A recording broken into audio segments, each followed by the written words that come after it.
빌립보서 이 4장을 우리가 같이 봉독했습니다. 이 빌립보서는 옥중서신 중에 하나죠. 네 옥중서신 중에 한 책이고 사도 바울이 13책을 썼습니다만 그 중에 한 책입니다. 이 빌립보에 있는 교우들이 십시일반으로 헌금을 모아서 사도 바울에게 보냈는데 바울은 그 헌금을 받고 굉장히 기뻐합니다. 그것은 돈 자체 때문이 아니라 그 11절 이하에 보면 설명이 나오는데 자기는 궁핍하기 때문에 좋아하는 것이 아니라 당신들이 잊지 않고 하나님 일에 헌금을 보낸 것이 기쁘고 감사하다라는 그런 이야기를 썼습니다. 이 바울이 이야기한 우리가 읽은 이야기를 보면 비천에도 처할 줄 알고 배고픔에도 궁핍에도 다 자족할 수 있는 법을 배웠다라고 합니다. 상황이 아무리 나빠도 불평하지 않았다라는 것입니다. 일체의 비결을 배웠다라고 이렇게 이야기합니다. 우리가 사도 바울과 같은 그런 경지에 일체의 비결을 우리가 터득할 수 있는지는 몰라도 그러나 이 짧은 시간에 이 사도 바울에 대해서 묵상하고 또 생각함으로 인해서 우리가 지금 지내는 이 세상에서의 희망과 또 자족함과 만족감을 배우는 시간이 되었으면 좋겠습니다. 본래 이 사도 바울은 사실 풍부했던 적이 없습니다. 하나님을 뵌 그 이후로는 풍부했던 적이 없습니다. 천막을 자기가 세우고 그곳에서 전도를 하고 살았습니다. 그런데 이 사도 바울이 이 옥중서신을 쓴 이 글에서 그 앞에 보면 우리가 10절에서 13절까지 읽었지만 빌립보서 4장 3절 4절에 보면 4장 4절에 보면 주 안에서 항상 기뻐하라 내가 다시 말하노니 기뻐하라 너희 관용을 모든 사람에게 알게 하라 주께서 가까우시니라 아무것도 염려하지 말고 오직 모든 일에 기도와 간구로 너희 구할 것을 감사함으로 하나님께 아뢰라 그리하면 모든 지각에 뛰어난 하나님의 평강이 그리스도 예수 안에서 너희 마음과 생각을 지키시리라. 우리는 이 성경절을 너무나 좋아합니다. 또 우리가 그렇게 되었으면 그렇게 소원합니다. 사실 사도 바울은 이렇게 어떠한 환경에서도 평안을 가지는 그런 사람이 아니었습니다. 원래 이 사도 바울은 자기가 태어난 그대로 살았으면은 대단히 세상에서 대우를 받을 수 있는 그런 사람이었습니다. 그런데 이 바리새인 중에 바리새인인 이 사도 바울이 그리스도인들을 박해하기 위해서 목숨을 걸고 박해하는 그런 사람이 된 것입니다. 그러니까 이 사람은 정말 다혈질의 사람이었습니다. 참지 못하는 그런 사람이었습니다. 그가 다메섹 도상에서 예수 그리스도를 만난 이후에 눈이 멀게 되는데 그 눈이 먼다라는 이야기는 그가 지향했던 그 모든 것들을 뒤집어지는 그런 상황을 말하는 것입니다. 그곳에서 이 사도 바울은 예수 그리스도, 부활하신 예수 그리스도, 그분을 만나서 회심의 경험을 하는 것입니다. 그래서 그 이후로는 그가 목숨을 다하기까지 그는 주님께 자기를 회심시키고 진정한 하늘을 알게 한 예수 그리스도, 진정한 하나님을 만나게 한 그분을 위해서 충성을 다하는 그러한 삶을 살게 되는 것입니다.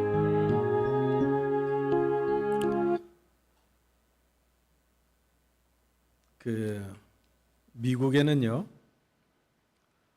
이 사도 바울이 그렇게 완전한 평안과 그 핍박 속에서도 그러한 자세를 유지할 수 있었던 것은 무엇 때문인가? 그것은 예수 그리스도 때문입니다. 그것은 하나님 때문입니다. 우리가 이 땅에 살면서 정말 하나님 중심에 하나님이 임재하시는 그러한 삶을 산다면 우리도 사도 바울과 같은 삶을 모방할 수가 있습니다. 하나님 그 God factor라 그러는데 영어로 하나님을 만나는 그러한 삶이 내 삶에서 이루어진다면 사도 바울처럼요. 우리는 흔들리지 않을 수가 있고 완전한 평안을 가질 수가 있고 어떠한 상황에서도 만족함을 가질 수가 있습니다. 우리 인간은 만족하지 못하는 존재입니다. 우리 인간은 항상 부족함을 느끼는 존재입니다. 이 미국에서 그 정부 조사에 의하면 미국에 있는 직업을 몇 가지나 있나 살펴보았더니 23,552종이 있다라고 합니다. 어떤 사람은 침대 요가 부드러운가를 이렇게 가려낸 어느 정도인가를 알아내는 그 직업을 가진 사람은 하루 종일 그 침대를 밟는 이 부드러운 담요를 밟는 일을 한다고 합니다. 또 어떤 사람은 이 접시 강도를 알아내기 위해서 하루 종일 접시를 깬다고 그래요. 또 어떤 사람은 그 지하철이나 이런데 뭐 광고물 뭐 이런 여러 가지 있잖아요. 거기에 낙서한 거 지우는 게 잡이래. 지금 우리 동네가 그린스보로죠? 그린스보로. 제가 한 교회 다니면서 때는 그랜드 래피드라는 교회가 있었어요. 이름이 조금 비슷해요. 어떤 때는 제가 이 교회 이름을 헷갈리기도 하는데 그 교회 교인들은 일주일에 한 번 거기 MA라는 본부가 있습니다. 미시간의 그랜드 래피드에. 그 본부에 우리 교인들이 다 가가지고 무슨 일을 하냐면 MA에서 주는 세제 있잖아요. 세제를 가지고 접시를 닦고 그게 어떤 효과가 있다는 걸 다 기록을 하는 거예요. 여러분 세제는 MA가 좋습니다. 그 MA는. 그러니까 이 세상에 갖가지 일이 있어요. 갖가지 일이 있어요. 이 세상에 있는 모든 직업은 귀천이 없습니다. 모든 직업은 다 귀천이 없어요. 그런데 불평하는 사람은 늘 불평합니다. 여러분 아주 훌륭한 그리스도인으로서 영국의 유명한 부자인 헌글턴 경이라는 사람이 살았다고 합니다. 이 사람이 하루는 집에서 쉬고 있는데 집에서 일하고 있는 하녀가 부엌에서 접시를 닦다가 한숨을 쉬면서 이런 말을 하는 것을 우연히 듣게 되었습니다. 내게 만약 5파운드만 생긴다면 더 이상 소원이 없겠다. 그 소리를 들은 이 사람이 그게 정말 소원이니? 이렇게 물어봤더니 아이고 주인님 그게 정말 저 소원이에요. 그래서 5파운드를 줬어요. 이제 앞으로는 불평하지 말고 일 열심히 하라고. 그러고 나서 저 산책을 하고 있는데 또 그 무슨 소리가 들렸어요. 아이고 내가 바보야. 10파운드라고 얘기할 걸.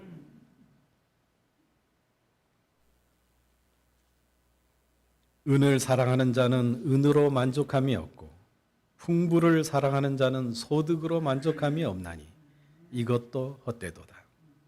전도서 5장 10절에 있는 말씀입니다. 우리 인간은 다 만족하지 못하고 사는 존재입니다. 그리스도인은 그렇게 살면 안 됩니다. 하나님 때문에, 하나님이라는 존재 때문에 그렇게 살면 안 되는데 우리도 세상 사람들을 모방하는 때가 많이 있습니다.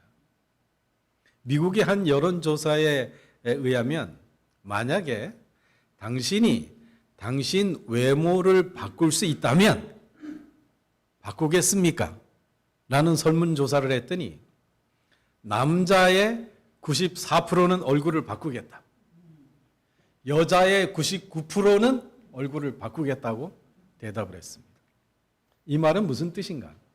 지금 살고 있는데 만족하지 않다라는 뜻입니다. 내 외모와 내가 살고 있는 이 입장이 만족치 않다라는 것입니다.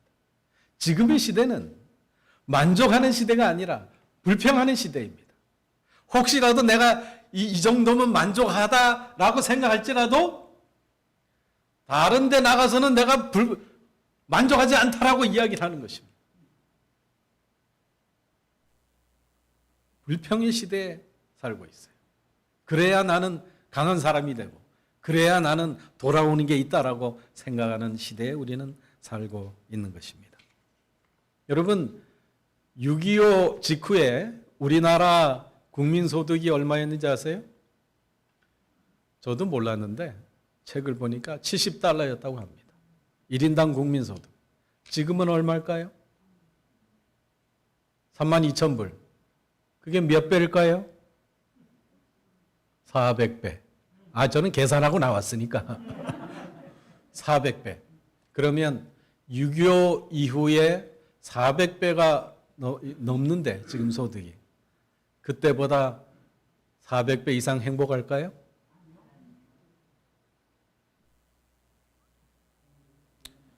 교통사고로 죽는 사람보다 자살해서 죽는 사람이 더 많습니다. 우리나라에. 우리는 만족하지 못하는 시대에 살고 있는 것입니다.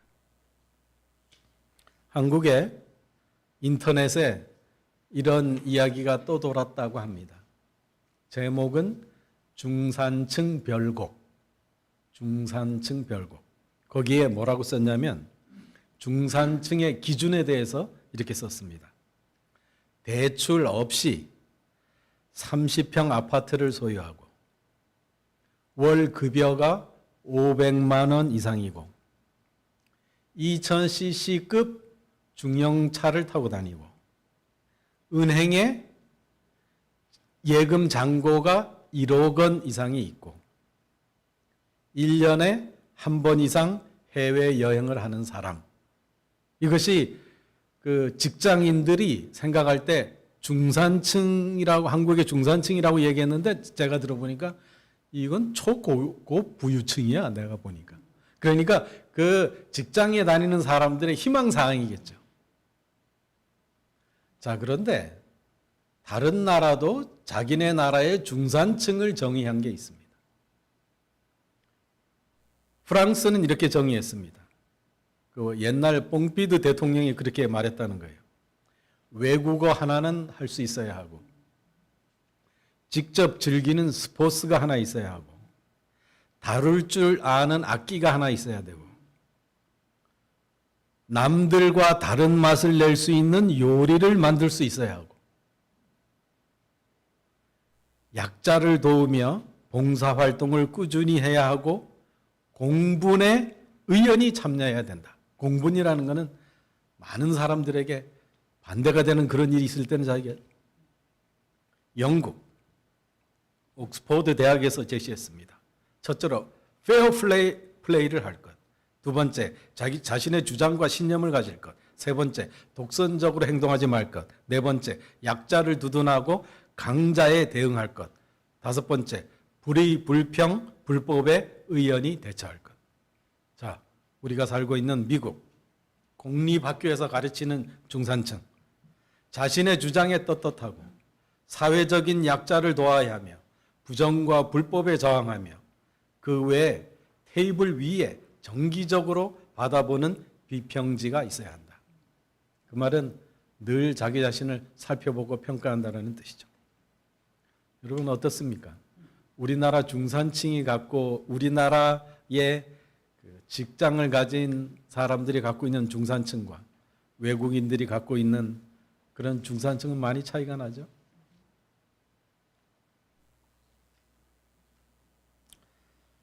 여러분 그렇게 다른 사람과 비교하고 더 많은, 더 높은 지위에 있는 사람, 더 많은 재물을 가진 사람을 쳐다보면 만족할 수가 없습니다.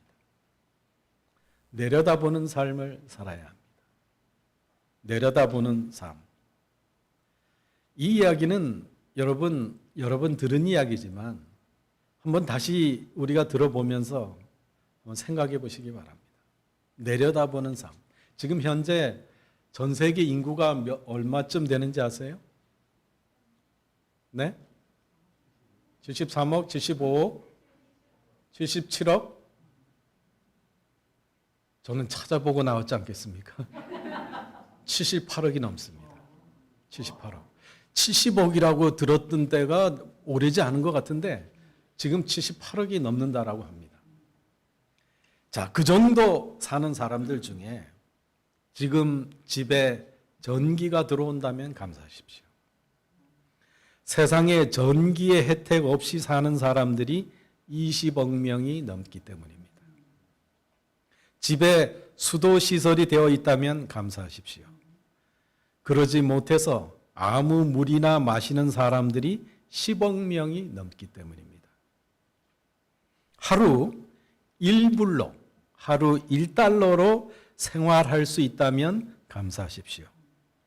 1달러 미만으로 사는 사람들이 이 지구상에 무려 12억 명이 넘기 때문에 그렇습니다. 하루 한 끼라도 따뜻한 음식을 먹을 수 있다면 감사하십시오. 영양실조로 고통받는 사람들이 지금도 8억 명이나 되기 때문에 그렇습니다. 여러분, 지금 예를 들어서 80억 명이 이 땅에 산다면 영양실조예요. 영양실조가 10분의 1이 영양실조. 저녁 때 잘 때 3분의 2가 배가 고파서 잔다는 것입니다. 밥을 좀 더 먹었으면. 누구처럼 자기 몸무게 줄이기 위해서 배고프다 자는 거 말고요. 내가 좀 더 음식을 먹고 편안히 잤으면 좋겠는데 음식 없어. 굶고 자는 거예요. 3분의 2가. 오늘 아침에 거뜬히 일어났다면 감사하십시오. 며칠을 넘기지 못할 사람들이 오늘 100만 명이나 되기 때문입니다. 한 번도 전쟁의 위험이나 수용소의 외로움과 굶주림의 쓰라림을 경험하지 않았다면 감사하십시오. 지금 전쟁과 기아로 5억 명의 사람들이 고통받고 있습니다. 여기에 덧붙일 것은 여러분 얼마 전에 비행기에 달라붙고 그러는 거 봤죠? 지금 코비드 19 때문에 난리입니다. 얼마나 많은 사람들이 죽어가고 있고 지금 이것도 우리는 마스크를 벗었다가 다시 쓰지 않습니까? 물론 저는 길포드 카운티 커미셔너보다 높은 분이 있어서 이게 벗고 말을 합니다만은 지금 우리가 그렇게 위험한 시대에 살고 있어요. 그런데 우리는 평온하게 지내고 있습니다. 우리는 과연 감사하고 있을까요? 체포, 협박, 학대, 고문, 죽음의 두려움 없이 교회에 나갈 수 있다면 감사하십시오. 이 땅에 아직도 30억의 사람들이 그렇게 하지 못하고 있습니다. 만일 당신의 냉장고에 음식이 있고 당신이 몸에 맞는 옷이 있고 잠을 잘 수 있는 집이 있다면 감사하십시오. 이 세상 사람들 75%는 그렇게 살지 못하고 있습니다. 당신이 은행이나 지갑에 약간의 돈이 있고 어딘가 작은 접시에 동전을 모아 놓는다면 감사하십시오. 당신은 이 땅의 8%의 부자에 해당됩니다. 부모님이 아직 살아계시고 지금 혼자가 아니라면 감사하십시오. 복이 드문 행복의 사람이기 때문에 그렇습니다. 만약 이 이야기를 여러분이 듣거나 이 글을 읽고 있다면 감사하십시오. 지금까지 한 이야기들. 아직도 글을 읽지 못하고 성경을 한 번도 제대로 읽어보지 못한 사람들이 이 땅에 20억 명이 넘기 때문입니다. 우리가 이 아름다운 나라 미국에서 사는 것이 감사하다라고 생각지 않으십니까? 정말 감사한 일입니다. 다른 사람과 나를 비교하지 말고 살아야 합니다. 내려다보면서 살아야 합니다. 그런데 반드시 비교해야 될 것이 있는데 그것은 자신과 비교해야 합니다. 1년 전에 나와 5년 전에 나와 반드시 성장을 하고 있어야 합니다. 그렇지 않다라고 하면 그것은 큰 문제입니다. 아들과 같은 디모데에게 바울은 이렇게 얘기했습니다. 이 모든 일에 전심전력하여 너의 성숙함을 모든 사람에게 나타나게 하라. 다른 사람에게 자랑하라는 뜻이 아니에요. 네가 네 자신을 볼 때 과거보다 지금 나은 사람이냐, 더 믿음이 있는 사람이냐, 만족하는 사람이냐, 봉사하는 사람이냐 하는 것입니다. 시간이 지나갈수록 점점 자신을 위하고요. 점점 이기적이 돼가고요. 나이가 들면서 꼰대 소리를 듣고요.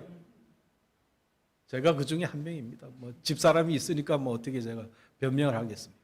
나이가 들어갈수록 머리가 허열수록 진짜 우리 옛날에 우리가 보았던 산신령처럼요.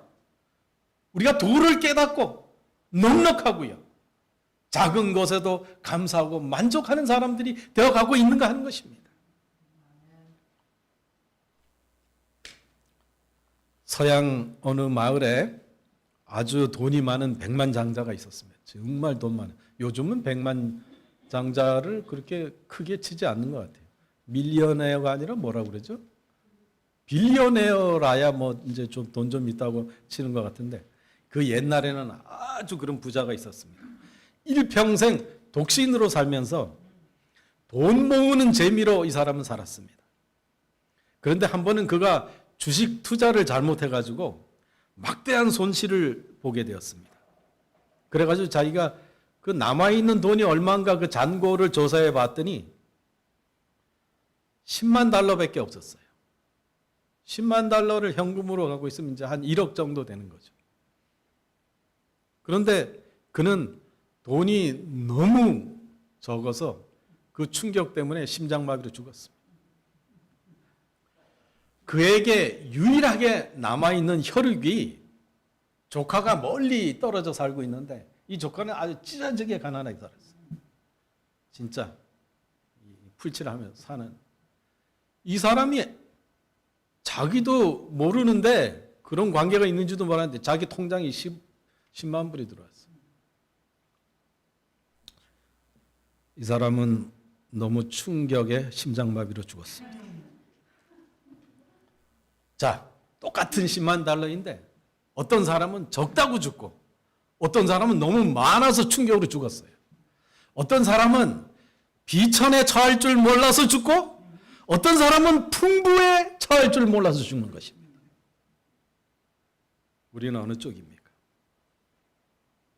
하나님의 백성은 우리가 그리스도인이라고 할 것 같으면 우리가 지금 처해 있는 이 환경에 감사하며 살아야 합니다. 우리가 어렵든 우리가 어려운 시절이 있었든 우리가 지금 조금 나아졌다라고 하면 그 좀 나아진 것 때문에 더 봉사하고 더 남에게 나눠줄 수 있는 사람이 되어야 돼요. 록펠러 엄청난 부자예요. 기자가 와가지고 당신이 이렇게 돈을 많이 벌었는데 얼만큼 더 벌 작정이냐 그러니까 조금만 더가 얼마예요 도대체? 그 조금만 더를 벌어도 만족하지 못하는 것입니다. 나를 가난하게도 마옵시고 부하게도 마옵시고 오직 필요한 양식으로 나를 먹이시옵소서. 혹 내가 배불러서 하나님을 모른다 여호와가 누구냐 할까 하오며 혹 내가 가난하여 도둑질하고 내 하나님의 이름을 욕되게 할까 두려워함이니이다. 탈무드에는 이런 말이 있습니다. 세상에서 가장 지혜로운 자는 누구인가? 모든 사람으로부터 배우는 자이다. 누가 가장 힘이 센 사람인가? 자신을 이기는 사람이다. 누가 가장 행복한 사람인가? 현재 가진 것에 만족하는 사람이다.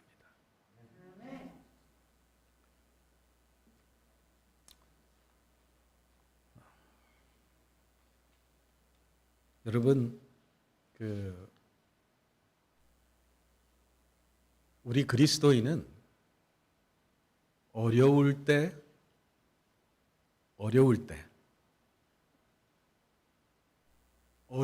때에도 만족하고 어려울 때에도 감사하는 백성이 되는 것이 그리스도인입니다.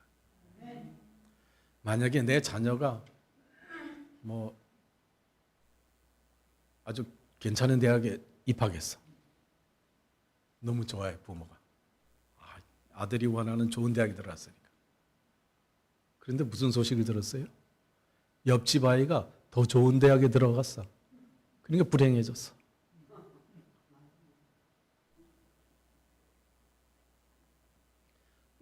그리스도인은 어려운 때나 또 평안한 때나 항상 감사하고 하나님 God factor, 하나님 때문에 행복한 사람이 되어야 합니다.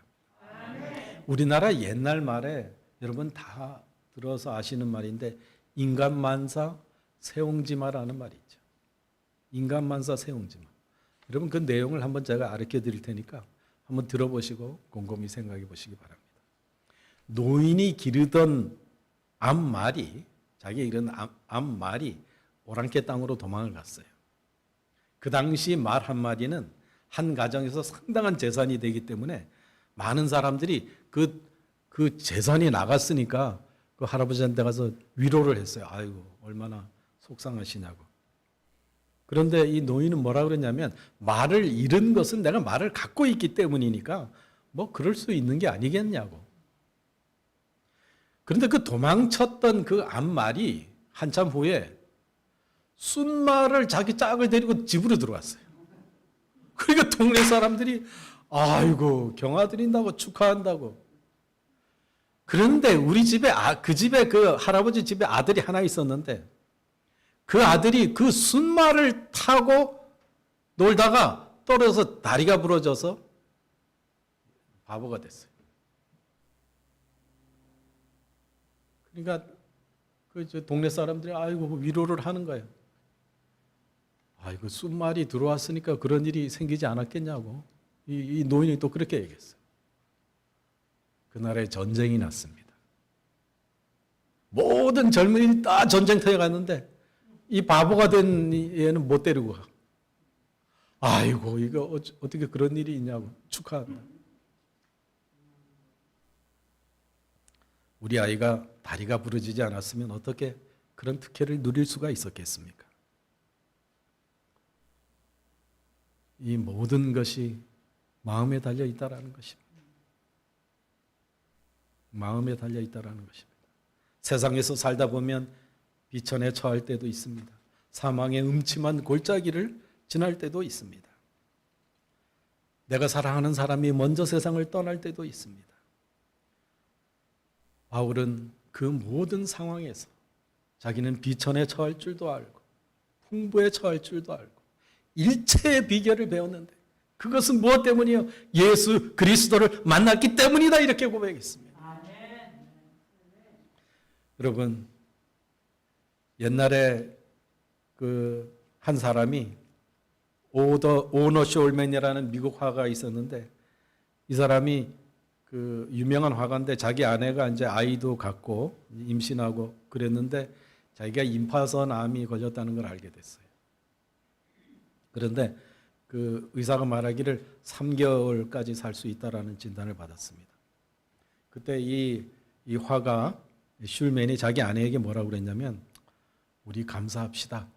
우리가 이때까지 살은 것도 감사하고 아이를 갖게 된 것도 감사하고 아직 3개월이나 살 수 있는 것도 감사합시다. 그래서 이 양반이 그 하나님께서 내 그 기회를 3개월의 기회를 주신 것을 감사하고 예수님의 얼굴을 그리기 시작했어요. 예수님은 우리가 제가 보여드렸으면 좋겠는데 우리가 많이 보던 예수님의 얼굴을 이 사람이 그렸어요. 그 사람들이 감동받아가지고 그걸 많이 사갔어요. 3개월 지나고 3년 지나고 30년이 지났는데 안 죽었어요. 그래서 이 숄맨을 치료하는 그 주치의가 뭐라고 얘기했냐면 이렇게 얘기했습니다. 감사는 최고의 항암제다. 감사는 최고의 해독제다. 감사는 최고의 치료제이다. 여러분, 하나님께 감사할 때, 자족하는, 만족하는 마음이 있을 때 거기에 하나님의 은혜가 임합니다. 여러분, 우리가 무서워하고 싫어하는 김주감 목사네가 저기 구렌빌에 이제 집을 사는데요. 그 얘기를 하니까 생각났는데, 저 가정이 7번째 오퍼를 넣었는데 집이 안 되고 8번째 집이 됐어요. 비행기 타고 오면서. 그런데 그 집이 제일 좋은 집이래. 제일 싸게 나오고. 무슨 말인지 알죠? 참 하나님은 신기한 분이지 않습니까? 맨 마지막에 가장 좋은 것을 주시는 하나님이 우리가 모시는 하나님이에요. 그리고 아까 안실학교 때 잠깐 얘기했습니다마는 이제 뭐 주사 맞아야 되잖아요. 근데 뭐 보통 이렇게 나와 있는 거 보면 어포인먼트 없이 가도 된다 그래서 다 갔더니 어포인먼트 없으면 안 준다 그래가지고 또 다시 어포인먼트 하고 가고, 그 다음에는 또 운전면허 얘기했잖아요. 그것도 요즘은 굉장히 힘들더라고요. 떨어졌다 붙었다 이래 하고, 차 사고, 차도 이제 중고차니까 문제가 생기잖아요. 그것도 이제 또 아이들 입학하는 것도 뭐 서류를 이거저거 가져오라 뭐 이래가지고 굉장히 어렵게 이렇게 하더라고요. 옛날 같지가 않고. 저는 그런 모습을 옆에서 보면서 하나님께 부르짖는 백성에게 어려움이 오지 않는 것은 아니지만 정말 선하게 축복된 길로 인도하시는구나, 그런 생각을 하게 되었습니다.